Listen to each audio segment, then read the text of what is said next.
Well, wait, you can begin by introducing yourself, Mr. Nelson. Thank you, Chair Esquivel, board members.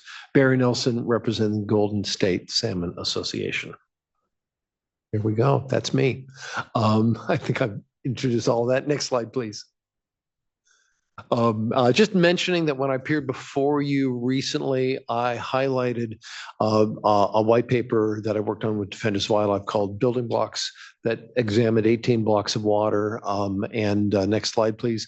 Just a reminder that one of the conclusions of that paper was that each of the 18 blocks of water we examined across the West and across the world have encountered significant implementation challenges. And the Bay Delta VA process is contemplating a block of water far more complicated than anyone ever attempted that we found. Next slide, please. So I'm not going to repeat any of the more detailed conclusions of that paper, but I would like to drill down into two specific areas. One is with regard to how reference flows are accounted. And the second is how existing flows, in many cases, those reference flows, are protected from future projects. Next slide, please. So just to review, we've heard this several times this morning. The VA flows are designed to float on top of reference flows for each river. Those reference flows are different for each river. They're determined annually, so they're not fixed for the term of the VAs. This list is the list for the Sacramento River, which as I said before, is formerly the most important salmon system south of the Columbia River. It's not right now. But the components of the reference flows there, temperature management, CVP deliveries, Wilkins slow flows, D1641, biological opinions, flood requirements. Each of those can be extremely complicated, but those are the layers of the reference flow pie, if we could. Next slide, please.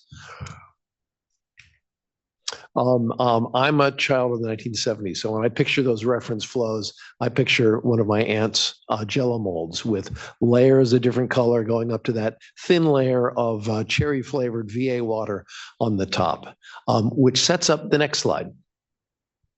And that is that nothing in the VAs lock in formally in the VAs or through the state board's authority current conditions, and that some of those current conditions are subject to change.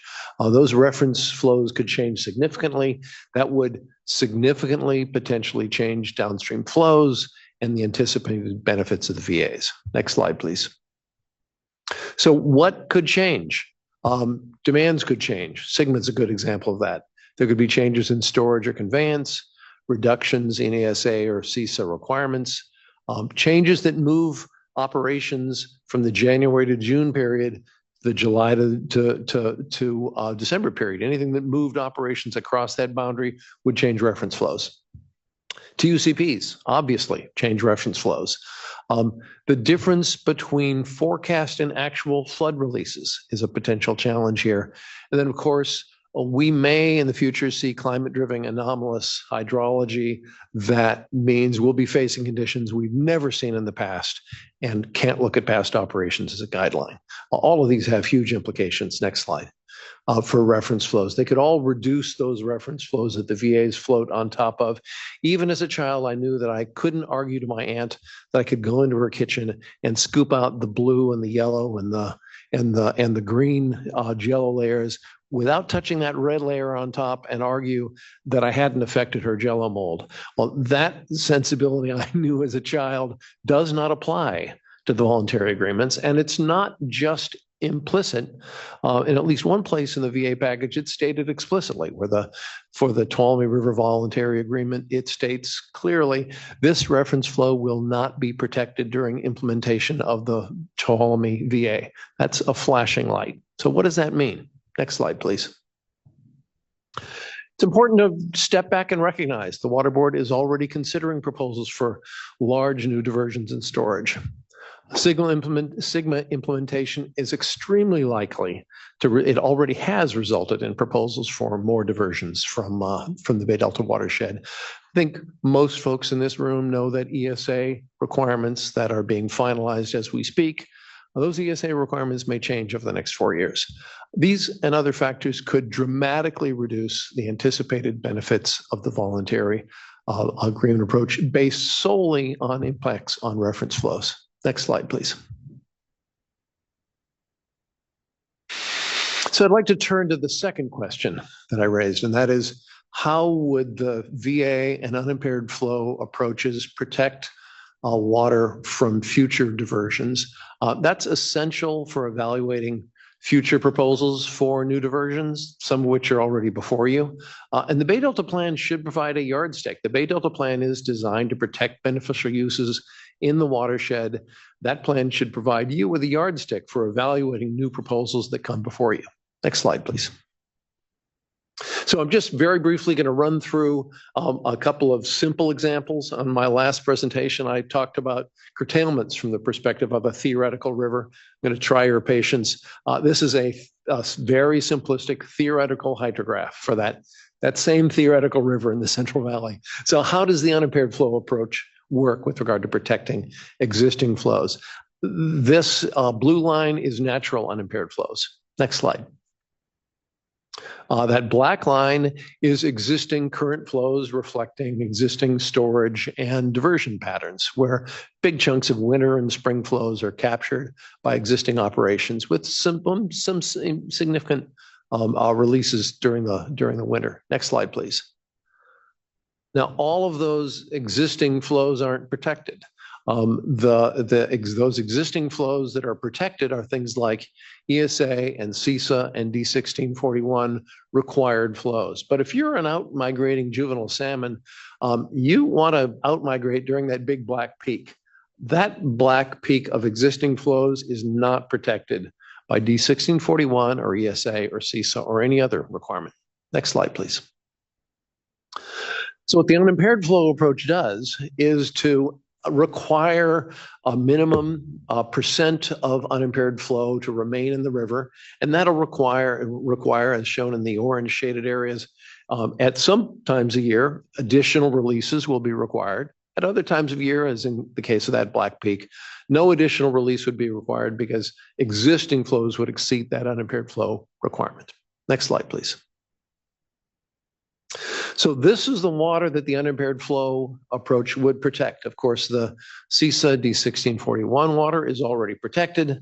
The new VA contribution, unimpaired flow contributions, the orange shaded area, they're protected. But what's also protected are existing flows above the current minimum requirements, but below that unimpaired flow percentage.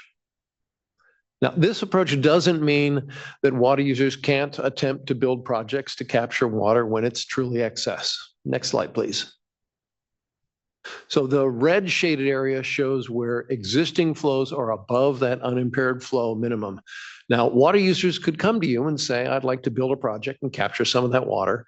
That water is in excess of the percent of unimpaired flow requirement. This is all conceptual. Now, they'd still have to meet obligations to protect other users, have to meet obligations, broader obligations with regard to environmental protection and so forth. But they could argue that this is water that's excess to the Bay Delta Plan. Next slide, please. So this is the overall landscape showing what's protected and unprotected under the unimpaired flow approach. Well, let's turn to the VA approach now. Next slide, please. First three slides here are identical. The blue line is natural unimpaired flows. Next slide. Black line is current flows. Next slide. This yellow shaded area are ESA, CSA, and D1641 required flows. This is all the same so far as the unimpaired flow approach. Next slide.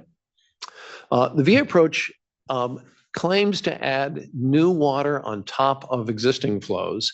Now, frequently, those of us in the NGO community will debate about the adequacy of those new flows. I'm not here to talk about that issue, but the fact that everyone you just heard from is saying who'd like to join the VA process is proposing to not contribute water during critically dry years. I'm not here to talk about the adequacy of those new VA flows. I'm here to talk about how the VA approach deals with protecting existing flows. Next slide, please. So the VA approach would protect these two blocks of water. is, of course, the existing CSA, ESA 1641 water. Whatever those requirements are, they're protected under the VA approach. And that new water is protected. That little thin slice of new VA water, that's protected from diversion. Next slide. But depending on the year type, there's an enormous amount of existing flow above minimum requirements today that's not protected by the VA approach. And as you can see here, that means that the water that supports the outmigration of juvenile salmon is simply not protected by the VA approach at all. It's those unprotected flows, that's the only thing that produces reasonable juvenile salmon survival in the Bay Delta system. And the VA approach simply doesn't protect anything above existing regulatory minimums. Next slide, please. So this is the overall picture of what the VA, what the unimpaired flow approach protects and what it doesn't protect. And you could skip back just one slide. Just want to contrast the difference between the unimpaired flow and the VA approach. It's a dramatic difference. And of course, that'll vary depending on the river, depending on the year type. But as you can see here from a conceptual perspective, on years when we have decent salmon migration success, there's potentially a massive difference between the VA approach and the unimpaired flow approach. Next slide and the next one. Great, thank you. What that shows is that the VA approach is to float new VA water on top of existing environmental flows, but then the VA approach fails to protect those same existing flows. Not only that, but many of the same VA participants are proposing to build new diversion and storage projects, setting the stage to dramatically undermine existing flows. What this shows is that when you look across the full range of rivers in the Bay Delta system and the estuary as a whole, those claimed benefits of the VA flows are a house built on sand. Even if that new VA water is real, and I'm very skeptical that all of those water purchases that require state and federal funding, very skeptical that those purchases are real. Even if they're real, it means little if the baseline is not protected. Next slide, please. And I don't want to just say that what you're being presented with is cynical. For the last several years, there's been no one from the NGO community allowed in those rooms to ask some of these questions of the VA participants. And every project operator who appears before you strives to maximize the benefits for their project from the rules that are in place. And if the board adopts a Bay Delta plan full of these loopholes with regard to protecting existing flows, project operators will see it as their job to reoperate their projects to take advantage of those new rules. They're good at their jobs. We've seen that with the CVPIA B2 water. We've seen that with the environmental water account. This is not a new issue. It's a more complicated version of an issue we've seen over and over again. Next slide, please. I said in our last meeting that the unimpaired flow approach to speed limits is a speed limit. Next slide. But the VA approach to a speed limit is to say that we're all required to drive 10 miles an hour slower than we had planned to drive. What my discussion today shows is that, next slide, it's also allowable under this approach to plan to drive faster every year. And next slide. It's also allowable to buy a faster car every year. That's what the VA approach suggests is an appropriate approach to environmental protection. It doesn't pass the straight face test with regard to public safety and speed limits. It's not going to work in terms of environmental protection. Next slide, please. What the board should be looking for with a flow accounting, just this one issue, flow accounting should be clear science-based rules that apply to all water users, environmental flow requirements that are durable for the duration of the plan, a transparent approach to verifying compliance that's based on real-world river flows and not modeling exercises, a yardstick for providing a yardstick for evaluating future proposals for diversions, and an approach that incorporates the authority of the State Water Board not control by water users. And frankly, the current VA approach doesn't pass any of these tests. Next slide, please. Just want to close with some different accounting. As you know, the 2023 and 2024 salmon season's closed. The final numbers aren't yet in for this year's returns, but on most Central Valley rivers, spring and fall run returns are at dangerously low levels. We still don't know if we're going to have a salmon season next year or not. The ongoing impacts to families, businesses, and communities is enormous. I'm regularly on the phone with people who are trying to decide if they're going to lose their boats, lose their homes, lose their businesses because of inadequate protections of the Bay Delta. The public, the environment, the fishing community, other communities that depend on a healthy Bay Delta system deserve a credible approach to environmental protection and flow accounting. And the VAs right now are not such an approach. Thank you. Many thanks. Board Member Firestone, Board Member Morgan, Dwyer. I want to spend time on the issue that Mr. Nelson brought, and I think it was slides on his presentation, slides 24 and 25. I want to say that I think your visual was really, really helpful. Are there things we can do within the accounting or structure that help make sure that we really are, that this will be more water that the fish will see than we currently have as things are crashing with under the VA scenario. I guess, so I would like to hear from you if there's some ideas on, what might be ways that we could address that issue within the accounting side. A couple of, I have to say I struggle with that because the VAs face, and I've said this at our last at your last hearing that I spoke at. There's nothing wrong with voluntary agreements across the board. There's been discussion of the San Joaquin River Settlement Agreement.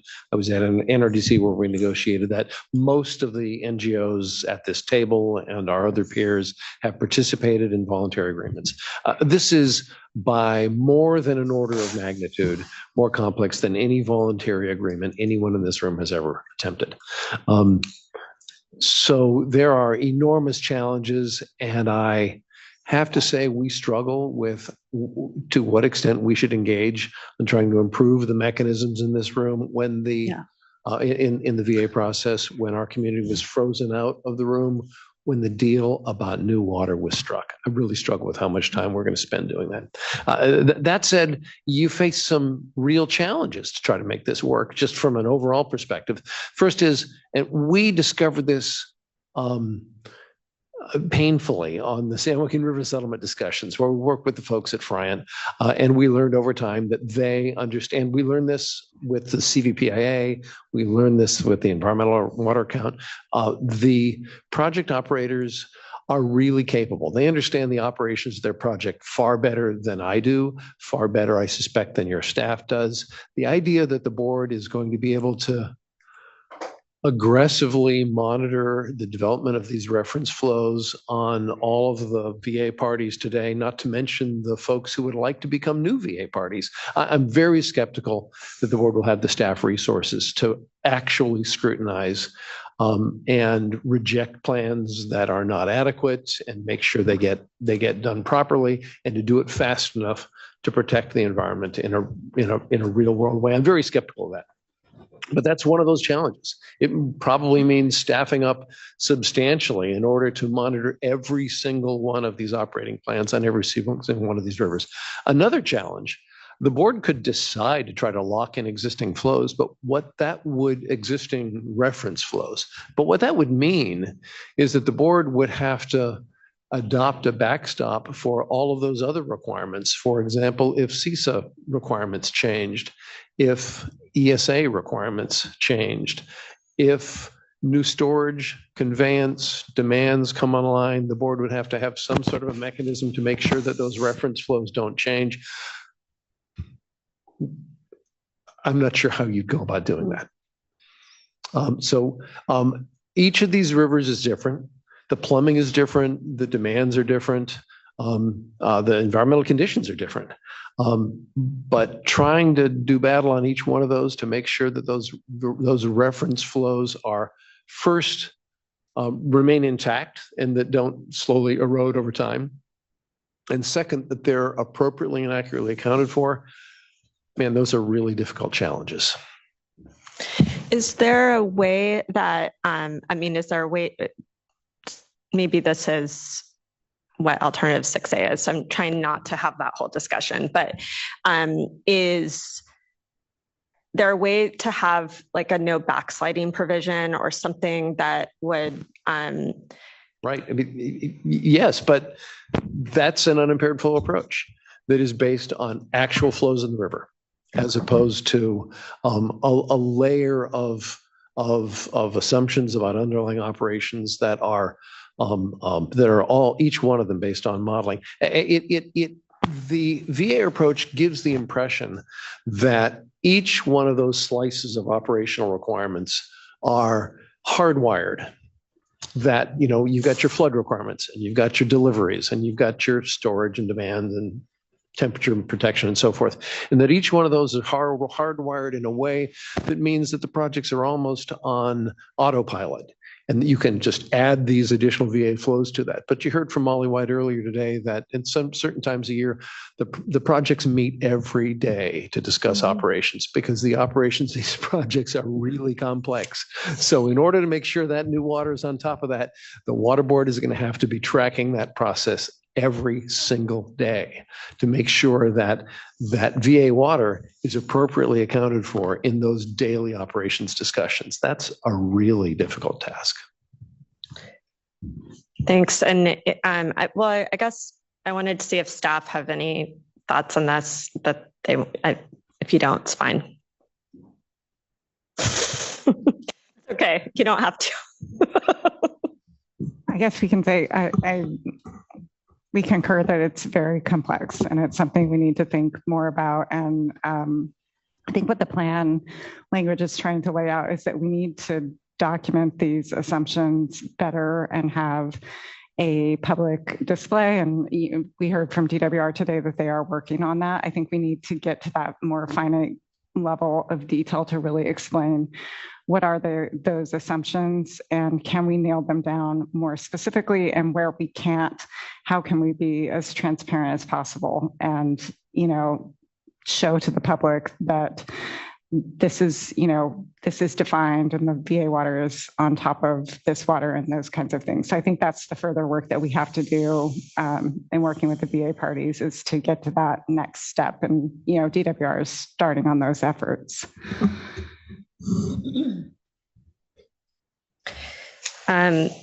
Well, I'll stop there. We have so many comments, so that's really helpful, but I appreciate the visual also of these slides. I think that's really helpful. And I just would welcome to, if there's a different understanding of this, and, I think this will probably come up in the next workshop on the 23rd, but I do think it's a critical issue that we all want to see more water, not less. And so look forward to getting comments and folks engaging on this.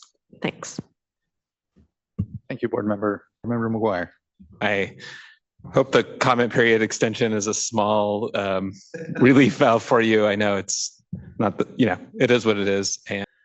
And we do have a choice to make, and we're not at that point today. We haven't made that choice. We're trying really hard to have viable choices to make and viable alternatives to select from. And that's why I think we're spending so much time and effort on the Healthy Rivers and Landscapes alternative, to make sure we really understand it and make sure it really does have that credibility to move forward if that is the selected alternative. But we do have other options. And even those other options need development and need work. still. There's a lot of questions there as well. So I don't want to say that that's baked either, because it's not. And I don't want to go into that, but I just want to emphasize that there's different paths that this process can still take. And so I just hope everyone understands, and I'm speaking from my perspective, as one board member, that's my view. At the end of the day, the promise of the voluntary agreements is that there's a chunk of water and a chunk of habitat and a governance across the watershed that will help test different scientific hypotheses to see, can we do better with these resources? So fundamental to that is that those resources are there to test. And so Mr. Reese, I appreciated your presentation, and as kind of like a wannabe modeler, it's that somebody I try to talk the talk, but I never have actually run one of these models personally. But your table 3, just we don't really have a direct comparison of the different alternatives that I just mentioned. You did a little bit of that here with table 3, your slide 3. But what stuck out to me, if this is true, and I don't have the data, but I'm going off what your chart says, which is that the VA option is roughly a 1% January through June flow increase. That's just what it says there. So if that's the case, it just becomes all that much more incredibly important to ensure that whatever that increment of flow is, if it's 1% or if it's some other percent, it's not a huge percentage, right? So it's really about ensuring that we have tools and measures in place. So everything we've talked about so far today to help confirm that 1%, that small amount, is in fact real. And so it just goes to my earlier comments and concerns, and I think a lot of what I'm hearing today from the NGO panel. And I know there's a lot of work here ahead. I know there's documents that are still in development, but I just wanted to say that truly, like, that is what I'm hoping to understand myself, is how much can we have confidence through the different tools and mechanisms and all of this and accountability that whatever alternative is selected here is going to come to fruition.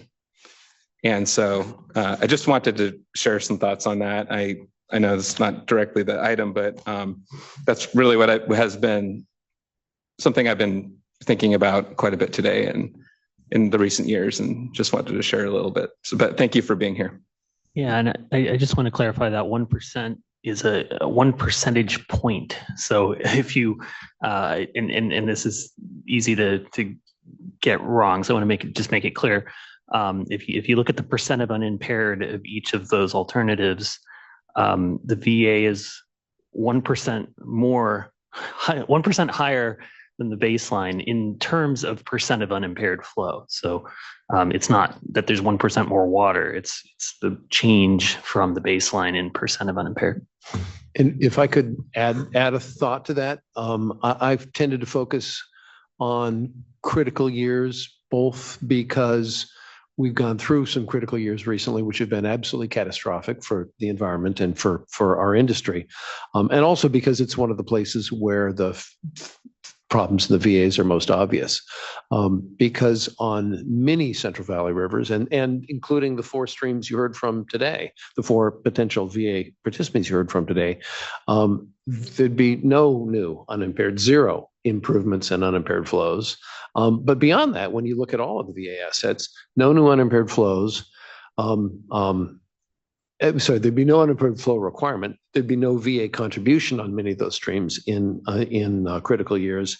No temperature improvements in the VAs, and the habitat improvements that you've heard so much about are required to be inundated 2 years out of 3 on average, as modeled.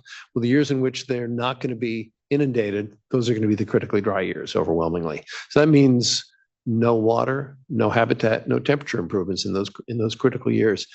It's the failures of the VA in that regard are utterly stark. But the problems aren't isolated, those critically dry years. As Greg pointed out, there's very, very little environmental water, even if that water's real, even if the water purchases happen, even if that's real, and even if the baseline doesn't erode in terms of changes to the reference flow. So there's a lot to focus on there. And I think that side-by-side comparison is absolutely critical. There's been too little of that to really compare in a rigorous way the changes in unimpaired flows between the unimpaired flow approach, the current proposal, and the VA proposal. It'd be really helpful to see more side-by-side comparisons of those three things, especially in all year types. Thank you for that. Board member, anything further? No, I was just going to say thank you. Thank you for the comments, but thank you also for the clarification on that. I understand what you're saying. Thanks again to this panel and to all the previous panels as well. This has been, I know, here a very meaty day, a lot of great conversation and dialogue. Again, we'll look to the work groups to really start to drill into some of these questions and come to further common understanding as best we can. So just a huge thanks there.